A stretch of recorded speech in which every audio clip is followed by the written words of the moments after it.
Hello everyone, my name is Andrey. Today we continue learning Python, and today we'll write our exchange even more. So in the last video we created a skeleton for our financial exchange in Python, added some responses and added 2 or 3, I can't remember, views to that exchange. So very simple stuff, just the skeleton for our backend program.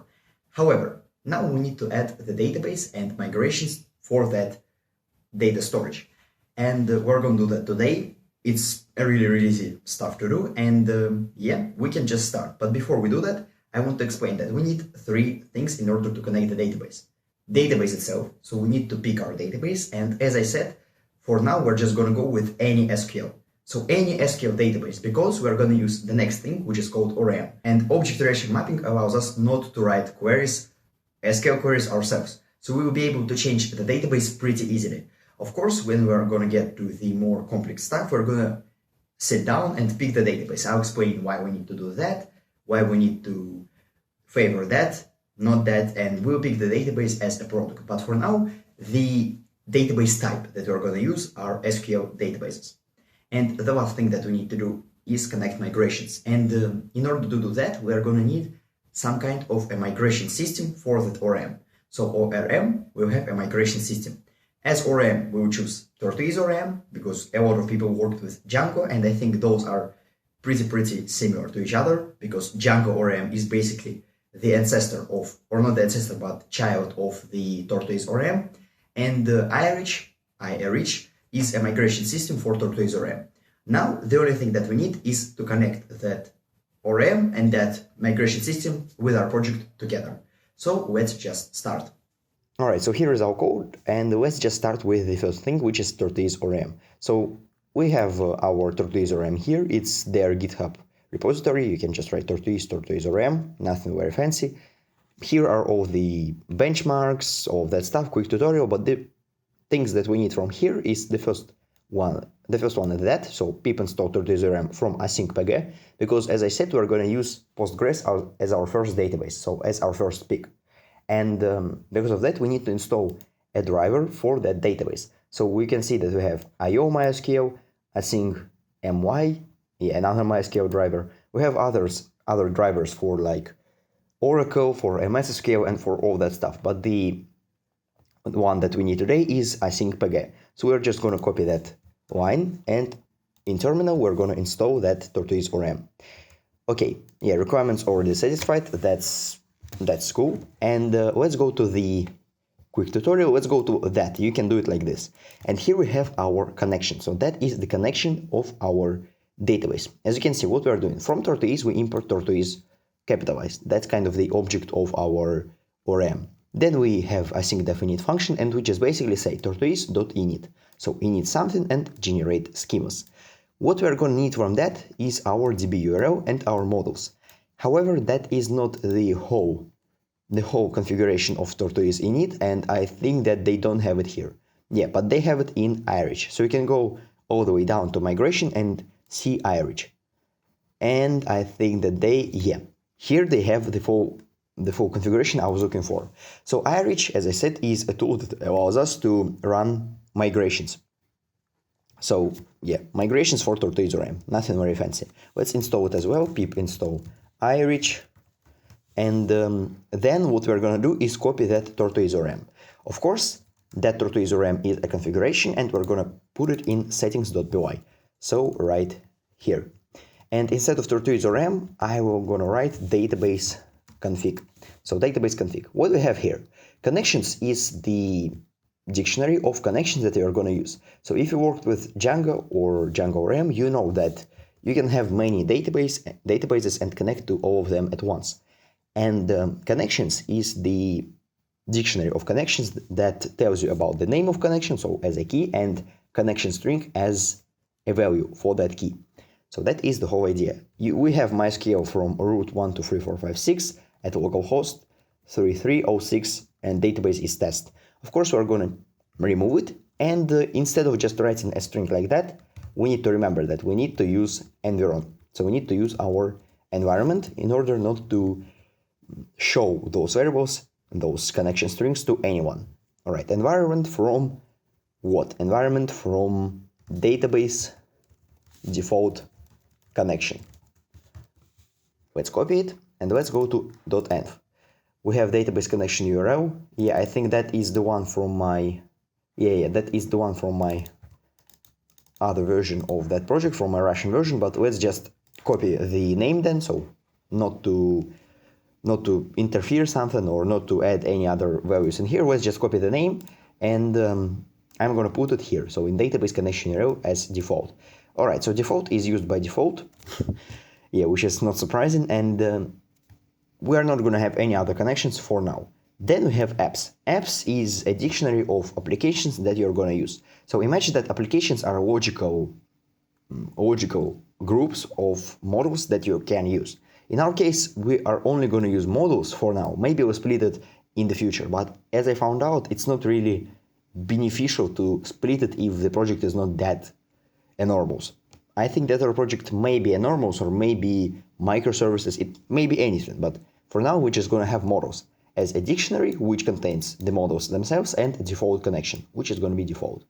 All right, so the models itself consists of two models for now, which is tests.models and Aerich.models. Of course, we don't have tests. Yeah, we don't have tests, there is no tests directory, and by the way, models are mapped in that manner. We have the directory dot maybe another directory, for example, test dir, and then dot models. So models is a Python file, models.py, which has all the models that we need to add to that database config. But for now, we don't have any tests. We don't have that folder does not exist, and let's just remove it.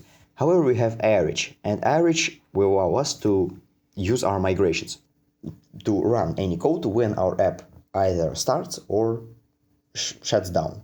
And that's very important because we don't want any inconsistency in that part of our code. So we only want our database to work if the project works, or connection to be open if the project works, and we only want our database or our project to work if our database works. So both of those should be reliant on each other.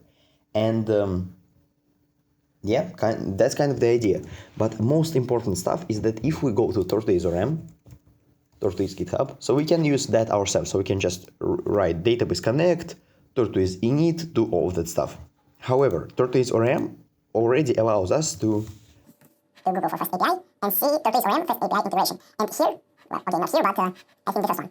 No, not the first one, maybe the second one, FastAPI examples. And here, we have lots of examples which are related to FastAPI and Tortoise ORM. So those libraries can be used together, and as you can see, they have something like a contrib folder which allows us to work with Pydantic, with a lot of stuff. So Black Sheep, IO HTTP, Starlit, Scenic, Quart, a lot of stuff. And those libraries allow us, not libraries, but those modules which are related to contrib allow us to work with separate frameworks and separate modules of Python. In our case, what we have here is a lot of stuff. So we can create Pydantic models from Tortoise ORM. We can use our query sets in order to create JSON objects very quickly. But the most important thing is register Tortoise. So here it is. Register Tortoise is a function that basically does the same as it is written here. So app on event startup, async dev startup, we connect to the database and we disconnect from it when our app shuts down. And we can just call that function and be done with it. So we don't need to write any of that code. We don't need to write to any Tortoise ORM.init or something like that. The only thing that we need to do is get register Tortoise from FastAPI contrib and then connect to it. So yeah, connect to it and use register Tortoise. All right, so as you can see, I have my database here, but I think that's because of another project. I think I'm gonna have to create two separate projects because it's gonna be really, really hard for me to maintain both of those in one directory. Yeah, I'm switching between branches, but still I forget to put a lot of stuff on my GitHub, and because of that, problems happen with env, with database, and other things in the project. So I'm gonna just create two separate folders, but don't worry about that for now. We have database module, and of course it's going to be a module, so we have init.py here. It's going to contain all of the things which are related to the database directly. So it's not going to contain all of our models, but it's going to contain everything which is related to database. And in our case, we can create a new file called connect to database or database connection, like that. And what we need to do here is import that from Tortoise contrib FastAPI, import register Tortoise, and then create a new function. So that function is going to be, well, it depends on register Tortoise. Register Tortoise is a simple function, so it's not an asynchronous version of a normal Python function. So I'm not going to have to put async in my new function, which I'm going to name create database connection. So once again, create database connection will allow us to simply just call register Tortoise, and that's it. So we just register Tortoise, we import our app from API, and yeah, kind of like that. Config is gonna be our settings.database. Config. Let's import that. And basically that's all that we need to do. So the only thing that we did is we imported our app, which registered our Tortoise in create database connection, and we added the database config as our config for that project. However, right now I'm thinking that what we really need to do is not get app from API, but we need to get it here. So app as app, just app like that. We need to accept it as an argument, because I think that it's going to be beneficial for us not to import it directly. Something may change, and I think it's better to just get it as an app. All right, so what we need to do now is copy that create database connection and go to main.py. So I'm just going to close all of that. And inside of main.py, we're just going to put create database connection. Let's import our database, and app is going to be app. Yeah, app is going to be our app. Where is our app? AP run API. And yeah, so as you can see, we have a little bit of a problem. We have our create database connection, and we need to create it here, but we don't have app and we don't want to import it inside of here.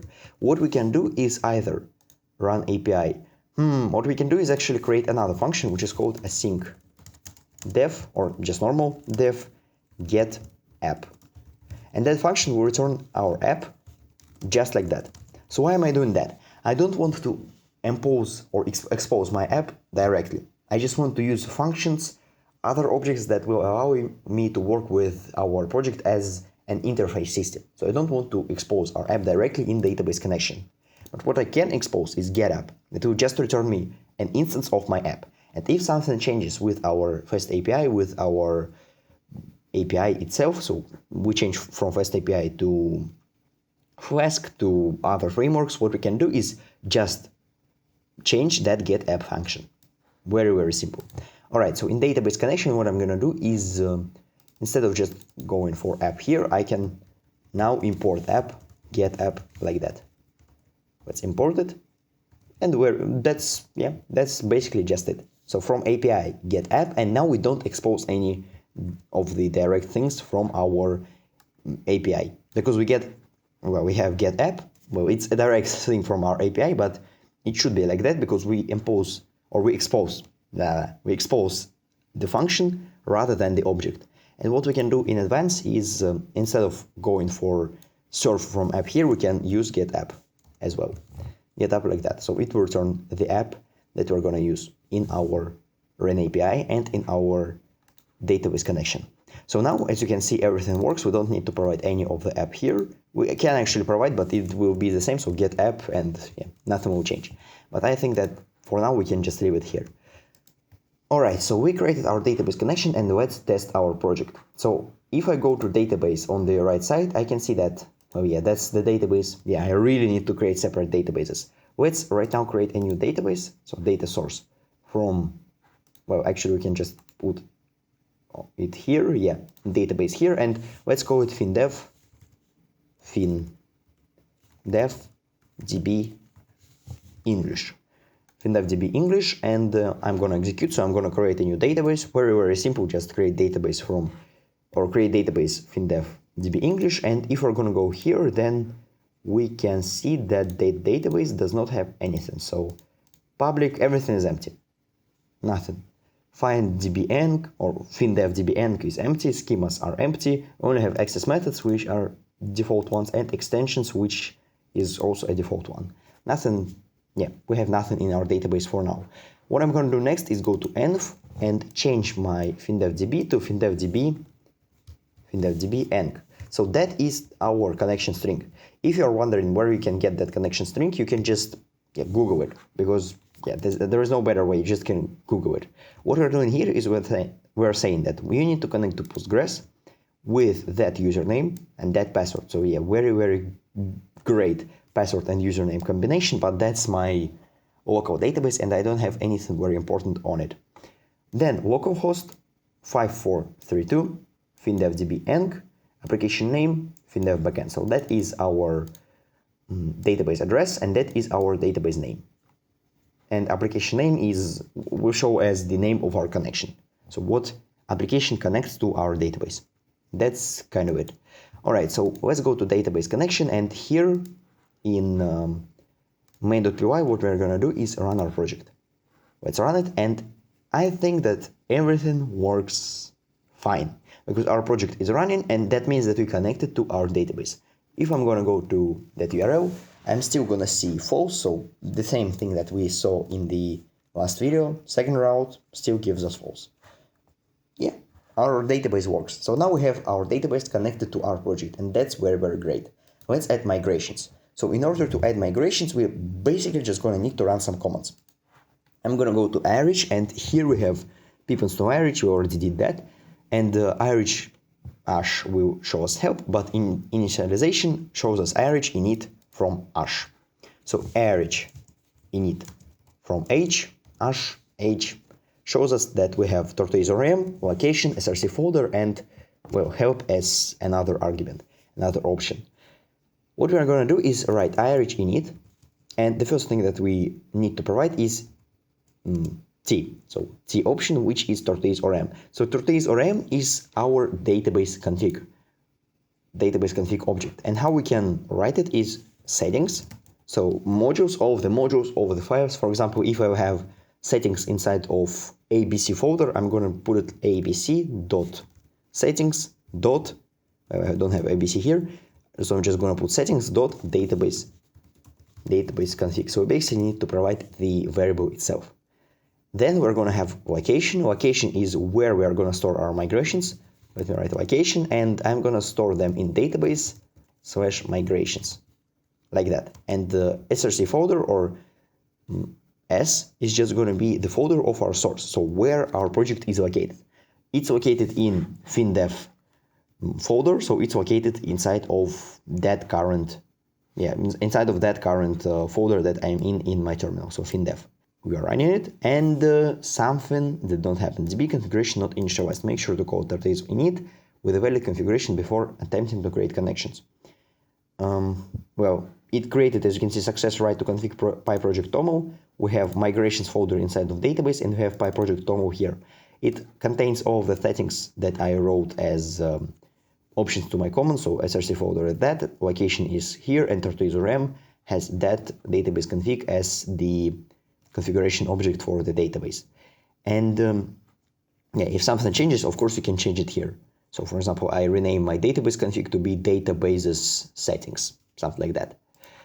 But for now, what we need to do is get rid of that error. I think that what we can do for now, and I had it yesterday, is just call Aerich init db, and it will initialize the database. Yeah, so as you can see, success of create app migration location, success generate schema for app models. And if I'm going to go to migrations again, I can see that I have migrations, models, and the first SQL file. So that is basically our first migration. It creates table Aerich and adds ID, version, app, and content to that table.